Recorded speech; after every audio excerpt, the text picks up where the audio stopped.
Okay, so for today's class, we are going to just cover up the whole scenario about polygons, and we'll just try to figure out कि हमारे पास triangles की properties क्या होती हैं, and then we'll move towards some other special type of quadrilaterals. And in the last, we are going to discuss in detail about polygons और उसके हम सारे के सारे जो भी properties हैं और जो उसके हमारे पास formulas हैं उनको हम discuss करेंगे. So the first thing which we are trying to do in today's class is we'll figure out the classification of triangles. ये आज की क्लास में हमें कवर अप करना है. So now when it comes towards the classification of triangles, so we have these three kind of triangles right now. So equilateral triangle का मतलब ये होता है ये तीनों साइड्स हमारे पास इक्वल हैं और तीनों साइड्स इक्वल का होने का मतलब ये है कि तीनों का एंगल एग्जैक्टली हमारे पास क्या है सेम है. ये वाला एंगल और ये वाला एंगल एग्जैक्टली सेम है. Once the angle is same so obviously 180 divide by 3, तो ये एंगल हमारे पास आ जाएगा 60 डिग्री. आइसोसलीस का मतलब ये होता है कि उनकी दो साइड्स एग्जैक्टली सेम है. जब दो साइड्स एग्जैक्टली सेम है तो ये वाली साइड के बिल्कुल सामने और ये वाली साइड के बिल्कुल सामने जो दो एंगल्स नजर आ रहे हैं they both are exactly same. एक एंगल हमारे पास डिफरेंट होगा. When it comes to scalene triangle तो इसके अंदर क्या होते हैं कि तीनों के तीनों आपके पास क्या होते हैं डिफरेंट होते हैं. सो तीन साइड्स डिफरेंट, तीनों एंगल डिफरेंट. तो हमें समरी ये बात समझ में आई कि इक्विलेटरल में तीनों साइड एग्जैक्टली सेम, तीन एंगल सेम. आइसोसलीस के अंदर दो साइड सेम, दो एंगल सेम. और उसके बाद हमारे पास यहाँ पे क्या होता है कि स्केलिंग है ना तीनों हमारे पास क्या डिफरेंट है. अब कुछ एब्रीविएशंस हैं जो हमें यहाँ पे पता होनी चाहिए, जो मैंने लास्ट क्लास में बताई थी. वो यहाँ पे ये है कि एंगल्स ऑफ इक्विलेटरल ट्राइंगल, और दूसरी हमारे पास जो एब्रीविएशन है for isosceles this is base angles of isosceles. तो ये कुछ प्रॉपर्टीज हैं जो हमें यहाँ पे बेहतर वे में क्लियर होनी चाहिए. Moving forward towards the other type, so these are some different angles जो हमारे पास इन ट्राइंगल्स के अंदर पॉसिबल होते हैं. अक्यूट एंगल ट्राइंगल का मतलब है triangle with three acute angles. ये तीनों एंगल्स अक्यूट होंगे. You guys already no acute angle वो एंगल होते हैं जो 90 से कम होते हैं. राइट एंगल का मतलब है 90 डिग्री वाला, ये आपके पास है राइट एंगल ट्राइंगल. और लास्ट में हमारे पास ऑब्ट्यूज एंगल ट्राइंगल. सो ऑब्ट्यूज एंगल ट्राइंगल का मतलब है कि यहाँ पे ये वाला ऑब्ट्यूज एंगल होगा. ऑब्ट्यूज एंगल क्या होता था, which is greater than 90 and lesser than 180. So moving forward towards this particular kind of property. अब ये वाली प्रॉपर्टी के अंदर हमारे पास जो सिनेरियो ये है वो ये है कि आपके पास यहाँ पे ये इंटीरियर एंगल है, ये भी इंटीरियर एंगल है, ये भी इंटीरियर एंगल है, और ये हमारे पास इसका बी वाले का एक्सटीरियर एंगल के बना. If I want to take out the value of D, D की वैल्यू अगर मुझे निकालनी है, सो डी की वैल्यू क्या होती है, इन दोनों इंटीरियर एंगल्स, दो ऑपोजिट इंटीरियर एंगल का सम होगा. दैट मीन्स कि अगर मैं डी के अंदर if I want to get the value of D, और अगर मैं ए और सी को आपस में एड अप करूंगा, so I will be getting a value of D. देखो पढ़ो. An exterior angle of a triangle is equal to the sum of its interior opposite angles, और उसकी एब्रीविएशन है एक्सटीरियर एंगल ऑफ ट्राइंगल. ये जो आपके पास होता है ये डी वाला एंगल की वैल्यू मैं कैसे निकालूंगा, इन दोनों एंगल्स को एड अप करने के बाद आई can easily get the value of D. और ये हमारे पास की एब्रीविएशन है एक्सटीरियर एंगल ऑफ ट्राइंगल. ठीक है. Moving forward towards some examples. इन वाली एग्जांपल के अंदर एग्जैक्टली जो अभी हमने पढ़ा वही हमारे पास सिनेरियो कि we need to take out the value of A. So as I can see कि ए हमारे पास क्या एक्सटीरियर एंगल है, तो ये दोनों का अगर मैं सम करूंगा, ये ऑपोजिट इंटीरियर एंगल्स हैं, तो इन दोनों का सम मिला के that is going to equals to A. और हमारे पास यहाँ पे जो ए की वैल्यू आ जाएगी that value is going to be 102 degree. और इसका रीजन ऑब्वियसली आपके पास क्या होगा, एक्सटीरियर एंगल. ये आपके पास इसका रीजन हो जाएगा. ये रीजन के लिए मैंने यहाँ पे आपको एब्रीविएशन यहाँ पे लिखवाई थी. ये आपके पास ये एब्रीविएशन बहुत ज्यादा काउंट करती है. तो exterior angle of triangle this is going to be the reason for this kind of figure. Moving forward towards this particular kind, अगर हमें बी वाले पार्ट के अंदर सॉल्व करना है तो वो बी वाले पार्ट के लिए हम यहाँ पे ये करेंगे कि बी वाले पार्ट में सिंपल सा यहाँ पे क्या है कि बी गिवन है 90 गिवन है 50 गिवन है. So I can easily relate b plus 50 plus 90 is equals to 180. और ये 180 के इक्वल क्यों होता है आपको आसानी से पता है. यू गाइस ऑलरेडी नो कि why this thing is equals to 180, because हमारे पास यहाँ पे क्या बात हो रही थी, sum of all interior angles of triangle, या आप यहाँ पे लिख सकते हो इंटीरियर एंगल्स ऑफ ट्राइंगल. आप यहाँ पे ये रीजन लिख सकते हो. Now same goes with C also. Say if I want to figure out the value of C, तो सी के लिए भी होगा C plus 35 plus 90 is equals to 180. तो उसके लिए भी हम एग्जैक्टली सेम काम कर रहे होंगे. Now when it comes towards the C, इस वाले पार्ट की बात करते हैं. तो इस वाले पार्ट के अंदर अगेन हमें पता है कि ये वाला एक्सटीरियर एंगल इन दोनों का सम मिलाओगे तो ये हमारे पास बन जाएगा। So I can write 2e plus 3e is equals to 110। तो ये हो जाएगा 5e, और 110 को जब हम डिवाइड करेंगे 110 divide by 5, so I can easily get the value 110 divide by 5 and this value is going to be equals to 22 degree. हमारे पास 22 डिग्री के इक्वल आ जाएगा। अब दूसरे वाले पार्ट की तरफ हम मूव करते हैं। दूसरे वाले पार्ट में हमारे पास if I want to figure out the value of D, तो ये हमारे पास अगर मैं प्रॉपर्टी के लिखूं तो यहाँ पे ये वाली प्रॉपर्टी आ जाएगी इस वाले पार्ट के लिए, एक्सटीरियर एंगल ऑफ ट्राइंगल। और अगर मैं इसकी बात करूं तो ये हमारे पास adjacent angle on a straight line, ये वाला हमारे पास कॉन्सेप्ट होगा। तो 110 plus D is equals to 180। इन दोनों को आप सॉल्व करोगे so you can easily get the value. तो आपके पास डी की वैल्यू आ जाएगी 70 degree. So that's how you are going to try this part, और ये वाला पार्ट आप कंप्लीट वे के अंदर इस तरह से कंप्लीट कर दोगे। Now we are done with triangles. Moving forward to a special kind of quadrilaterals जिनकी properties हमारे पास काफी ज्यादा आती है। So I have already provided you with a soft file ताकि आप लोग इसको proper way के अंदर read कर सको और समझ सको कि हमारे पास यहाँ पे क्या क्या चीजें हो रही हैं, because each and every single property is highly important। और ये आपके कहीं ना कहीं कॉन्सेप्ट वेदर कोऑर्डिनेट ज्योमेट्री के अंदर भी आ रहे होते हैं, तो ये डिफरेंट वे के अंदर आ रहे होते हैं, और एंगल्स वाले सवालों में ये काफी ज्यादा आ रहे होते हैं। सो देखो कुछ चीजों में इसको रीड करोगे because you guys have already studied, तो आप इसको वन गो थ्रू करोगे तो इंशाल्लाह आपको कोई मसला नहीं होगा। So they there are two pairs of parallel sides, opposite sides are equal in length, all four angles are right angles, the two diagonals, ये डायगोनल्स ये होते हैं, are equal in length, diagonals bisect each other, that is AE is equals to EC, AE is equals to EC, और आपके पास BE is equals to BE की length जो है वो ईडी के इक्वल है। स्क्वायर की प्रॉपर्टीज लिखी हुई है, there are two pairs of parallel side और all four sides are of same length, all four angles are right angles, सारे के सारे राइट एंगल्स होते हैं, और उसके बाद इनकी ये वाली प्रॉपर्टीज सारी के सारी लिखी हुई है। फिर पैरेललोग्राम के बारे में लिखा हुआ है और रोम्बस के बारे में लिखा हुआ है। There are two pairs of parallel side, opposite sides are equal in length, opposite angle are equal, that is ADC। अगर मैं ADC की बात करूं और मैं इनकी बात करूं तो ये दोनों इक्वल हैं, और इस तरह से ये वाले दोनों एंगल्स इक्वल होंगे। Diagonal bisect each other, that is AE is equals to EC और B is equals to ED। So you have to read each and every single property. Rhombus के बारे में, there are two pairs of parallel side, all four sides are of same length, opposite angle are equal, ये दोनों opposite angles equal हैं, और again ये वाला angle इस वाले एंगल की इक्वल है। Diagonals bisect each other at right angles, ये डायगोनल जैसे ही बाइसेक्ट करते हैं तो ये राइट एंगल क्रिएट करती है। सारी की सारी इंफॉर्मेशन यहाँ पे गिवन है। Diagonal bisect the interior angle, that is ये वाला BAC एंड CAD दोनों इक्वल होंगे, और ABD CBD के साथ इक्वल होगा। ट्रेपेजियम के लिए उन्होंने लिखा हुआ है there is at least one pair of parallel side, ये हमारे पास ट्रेपेजियम की प्रॉपर्टी होती है। ये आप प्रॉपर्टीज कहाँ कहाँ करते हो, आप वेक्टर्स में भी ये वाली प्रॉपर्टीज को यूज कर रहे होगे। नाउ काइट की बात करते हैं। द ऑपोजिट साइड्स में बी पैरेलल, सही है, जो ऑपोजिट साइड है वो पैरेलल हो सकती है हमारे पास। There are two pairs of equal adjacent sides, मतलब ये वाली हमारे पास इस तरह से, अगर ये वाली साइड ये इक्वल उन्होंने मार्क भी करी हुई है। Diagonals cut each other right angles, इनके दरमियान ये डायगोनल जैसे ही कट करते हैं राइट एंगल बनता है। ये वाली प्रॉपर्टी काइट की जो है वो हम सर्कल प्रॉपर्टीज के अंदर बहुत डिटेल में यूज करेंगे।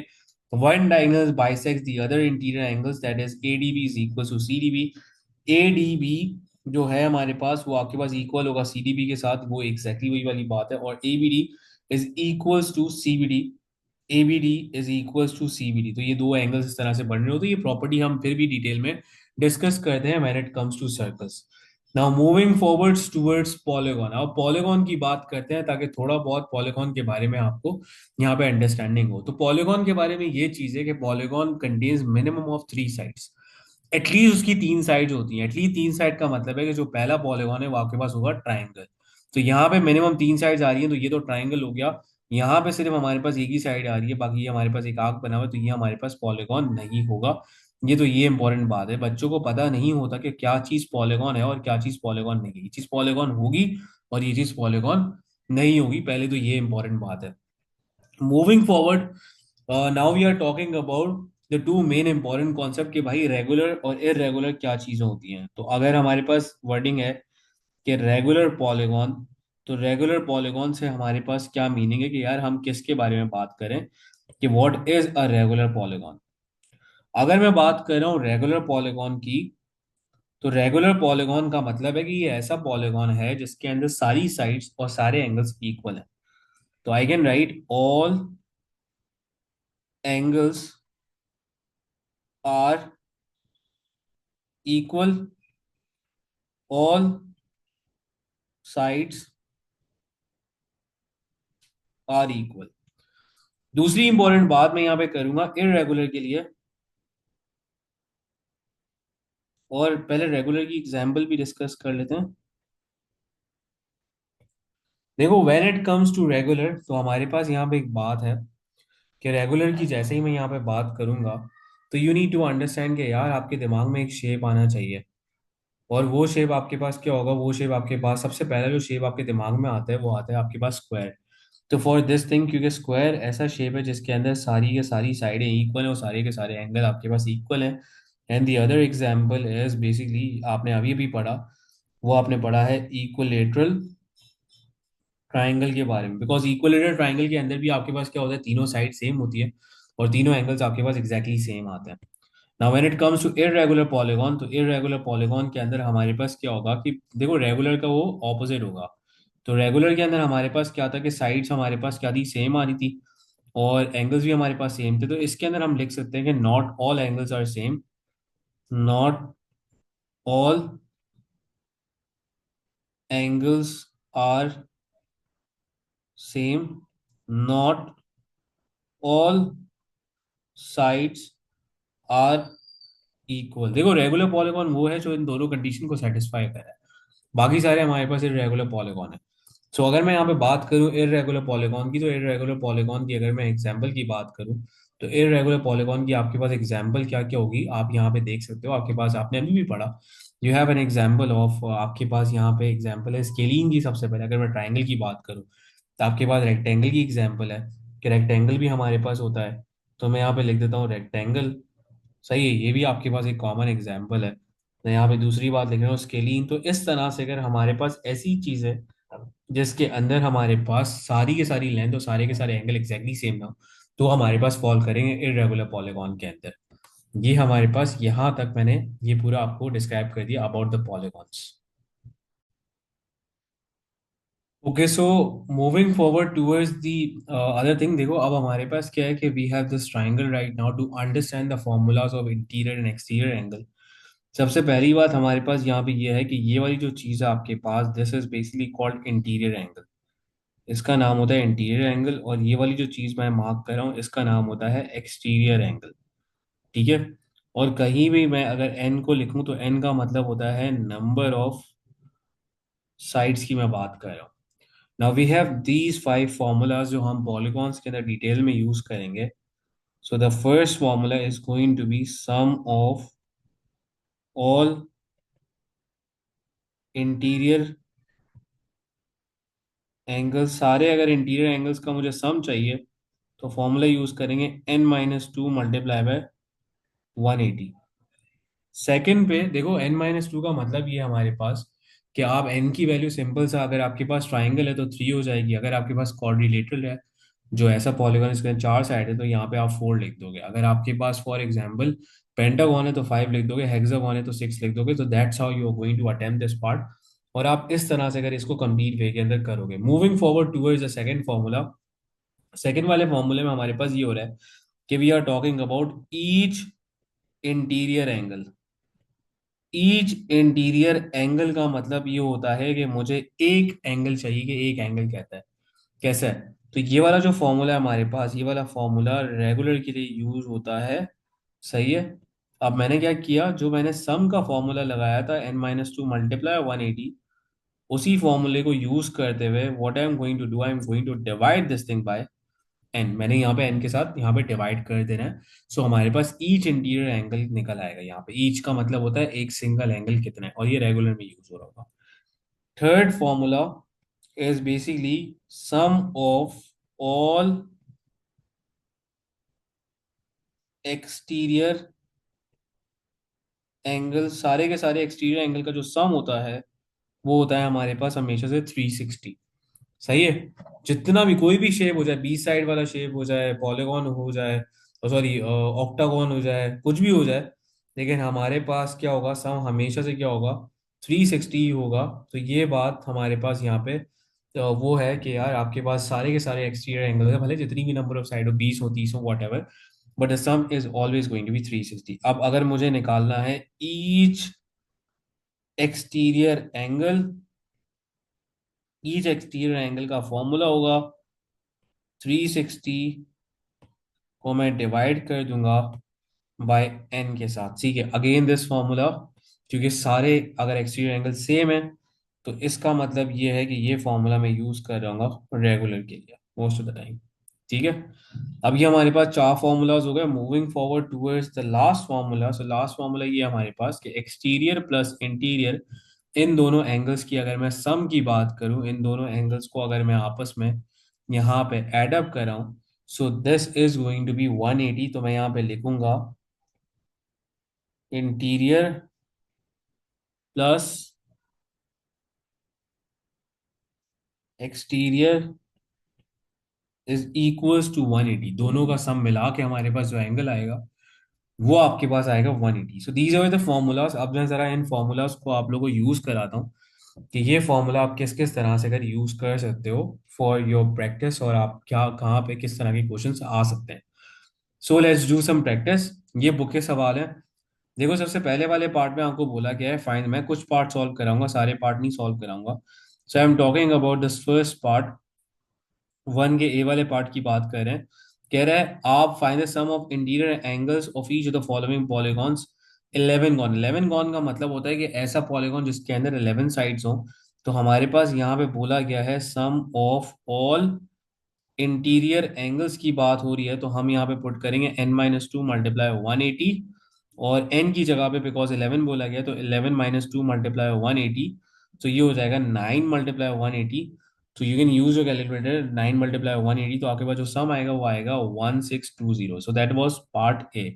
Now when I am talking about part B, कि चलो पार्ट सी देख लेते हैं। तो पार्ट सी में भी क्या होगा, क्या 15-2 multiply 180, so that is now going to give, ये 15-2 मतलब 13 multiply 180, that is going to give you an answer of 2340। that is the sum of the all of the angles in this part। अब देखो, अगर थोड़ा सा और complicated करना होता है, पासिबल टाइप का सिनेरियो ये होता है, तो वो क्वेश्चन 2 से रिलेटेड आता है। So I am solving A part for you guys. So now I know कि दिस इज अ क्वाड्रिलेटरल। अब किसी बच्चे को क्वाड्रिलेटरल का नहीं पता कि क्वाड्रिलेटरल का इंटीरियर एंगल का सम क्या होता है। क्वाड का मतलब होता है चार, तो मुझे नहीं पता, वो मुझे नजर आ रहा है चार साइड से, एक दो तीन और चार। तो हमने सबसे पहले इनकी सम निकाला, sum of all interior angle जब मैंने निकाला, so that is going to become 4-2 multiply 180। चार इसलिए बिकॉज चार साइड्स थी, तो ये हमारे पास आया 2 multiply 180, and that is going to become 360। So once I got कि यार इन जितने भी इंटीरियर एंगल है सबका सम अगर मैं मिलाऊंगा तो 360 के इक्वल आएगा, तो मैं इसको सॉल्व कर सकता हूँ। 110 plus A plus 78 plus 62 is equals to 360। और इनको सॉल्व कराने के बाद, यानी कि इन वैल्यूज को माइनस कराने के बाद, 360 में से माइनस कराऊंगा मैं 110, माइनस कराऊंगा मैं 78, माइनस कराऊंगा मैं 62, तो I will be getting a value of A, और ए की वैल्यू हमारे पास आ जाएगी 110। अब ये मैंने टू वाला ए वाला पार्ट इस तरह से करा दिया। Moving forward toward C part, C वाले पार्ट के अंदर हमारे पास जो शेप है 1 2 3 4 and 5। So this is a pentagon. पांच इसके अंदर साइड्स हैं। जब इसके अंदर पांच साइड्स होंगी, तो अगेन मैं यहाँ पे निकालूंगा सम ऑफ ऑल इंटीरियर एंगल्स। तो अब यहाँ पे लिखूंगा 5-2 मल्टीप्लाई बाय 180। तो ये हो जाएगा हमारे पास 3 multiply by 180, and that is going to give me an answer of 540। और अब मैं करूंगा 101 plus 2c plus c plus 152 plus 38 is equals to 540, and that's how I will be figuring out the value of c। सही, इसको पूरा solve करेंगे तो c की वैल्यू हमारे पास निकल आएगी। Now moving forward towards the other parts, कह रहा है find the sum of interior angle of a regular hexagon. देखो, रेगुलर हेक्सागोन है, हेक्सागोन का मतलब होता है कि हमारे पास यहाँ पे साइड्स कितनी होंगी, छह। तो सम का फॉर्मूला आपको अभी भी पता है, सम अभी भी आप निकाल के आए हो, सम ऑफ ऑल इंटीरियर एंगल्स आपको पता है कितना है, n-2 मल्टीप्लाई 180। तो आप यहाँ पे 6 पुट करोगे, 6-2 multiply by 180, so you are going to get the answer. तो आपके पास यहाँ पे कितना आ जाएगा, हेक्सागोन में हमारे पास ये आ जाएगा हमारे पास, this is going to become 720। तो ये 720 आपके पास आ गया for the answer of the very first part. Now for the second part, जब 720 आंसर है, कह रहा है hence find the size of each interior angle. देखो ईच इंटीरियर एंगल की अगर मैं बात करूं तो ईच इंटीरियर एंगल की जो बात होती थी उसका फॉर्मूला होता था n-2 multiply 180 divide bye n। So currently यहाँ पे n की जगह पे लिखा हुआ है 6-2 मल्टीप्लाई 180 डिवाइड बाय n। बेटा ये वाली वैल्यू जो है ना वो ऑलरेडी हमारे पास आ चुकी है। अगर मैं देखूं तो ये वाली वैल्यू हमने पास ऑलरेडी आ चुकी है विच इज 720 राइट नाउ। तो हमें सिर्फ एक काम ये करना है कि यहाँ पे क्या करना है कि सिर्फ 720 को डिवाइड बाय 6 कराना है। तो हमारे पास क्या आ जाएगी, वैल्यू आ जाएगी कि यार इसके अंदर एक इंटीरियर एंगल, इसका साइज क्या होगा। सो हमारे पास जब ये वैल्यू आई 720 divide by 6, so that is going to become 120। Now moving forward towards question 5, question 5 में ही बोला गया है कि find the number of sides of a regular polygon if each exterior angle of the polygon. देखो each exterior angle को समझते हैं कि उसका हमारे पास क्या फॉर्मूला होता है। देखो ईच एक्सटीरियर एंगल की अगर मैं बात करूं तो उसका फॉर्मूला है 360 डिवाइड बाय एन। ये हमारे पास फॉर्मूला है।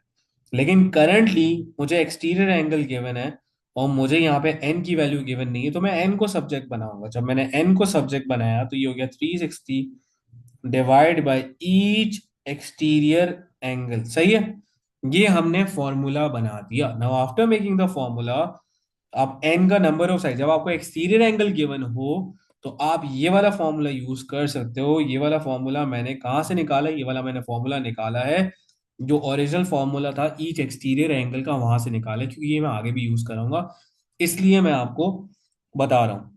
सही है। अब देखो एन की वैल्यू मुझे निकालनी है, तो ए वाले पार्ट के लिए एन की वैल्यू हमारे पास क्या होगी, 360 डिवाइड बाय 90। सो ये जीरो कैंसिल, ये हमारे पास आ जाएगी 4। अब अगर बी वाले पार्ट ने बोला है तो 360 डिवाइड बाय 45, अगर सी वाले पार्ट ने बोला है तो 360 डिवाइड बाय 12, अगर डी वाले पार्ट ने बोला है तो 360 डिवाइड बाय 4। और इनके आंसर्स आप यहाँ पे निकाल सकते हो। बट मैंने आपको क्या किया, मैंने आपको यहाँ पे एक फॉर्मूला बताया कि अगर आपके पास एक्सटीरियर एंगल गिवन हो and how you are going to define, आप वहां पे इजीली नंबर ऑफ साइड्स निकाल सकते हो by using exterior each exterior angle का फॉर्मूला। ये वाला फॉर्मूला यूज करते हुए आप निकाल सकते हो। मैं जरा इस फॉर्मूले को हाईलाइट कर रहा हूँ क्योंकि आगे यही फॉर्मूला मुझे यूज कराना है। अब आगे बढ़ते हैं टूवर्ड्स अनदर एग्जांपल। देखो क्वेश्चन 6 में हमारे पास ये हो रहा है कि right now what we are going to discuss is, सबसे पहले जो हमारे पास यहाँ पे बात हो रही है, कह रहा है find the number of sides of a regular polygon if each interior angle of a polygon is 140, 162 और ये सही है। ए वाला पार्ट सॉल्व कराता हूँ यार। This is the value of your interior angle. एक इंटीरियर एंगल की आपके पास ये वैल्यू है, सही है। एक इंटीरियर एंगल की ये वैल्यू है 140, सही है। अब मैं क्या ट्राई करता हूं कि मैं, मुझे पता है कि interior plus exterior is equals to 180। तो 140 पुट किया यहाँ पे, मैंने निकाला एक्सटीरियर एंगल की, एक्सटीरियर एंगल कितना आएगा, तो एक्सटीरियर एंगल की वैल्यू आ रही है 180 minus 140 and that value is going to be 40 degree. ये हमारी एक्सटीरियर एंगल की वैल्यू आ गई। Once I got the value of exterior angle, अब मैं क्या करूंगा यहाँ पे, जब एक्सटीरियर एंगल की हमारे पास वैल्यू आ गई 180 माइनस 140 करके, तो अब मैं ये करूंगा कि I can use the formula n is equals to 360 divide by each exterior angle. 360 लिखा, डिवाइड करा एक्सटीरियर एंगल के साथ, तो जीरो से जीरो कैंसिल, और ये आ गया कि हमारे पास कितनी साइड्स होगी, 9 साइड्स होगी। This is the most favourite part for the examiner. ये सवाल काफी ज्यादा आपके पास आ रहा है और ये हद से ज्यादा आता है और बच्चा इसी के अंदर कंफ्यूज हो रहा होता है ये किस तरह से होगा। बी वाले पार्ट के लिए अगेन हमने यही काम करना है कि interior plus exterior is equal to 180 और एक्सटीरियर की वैल्यू आ जाएगी 180 माइनस 162। सही है।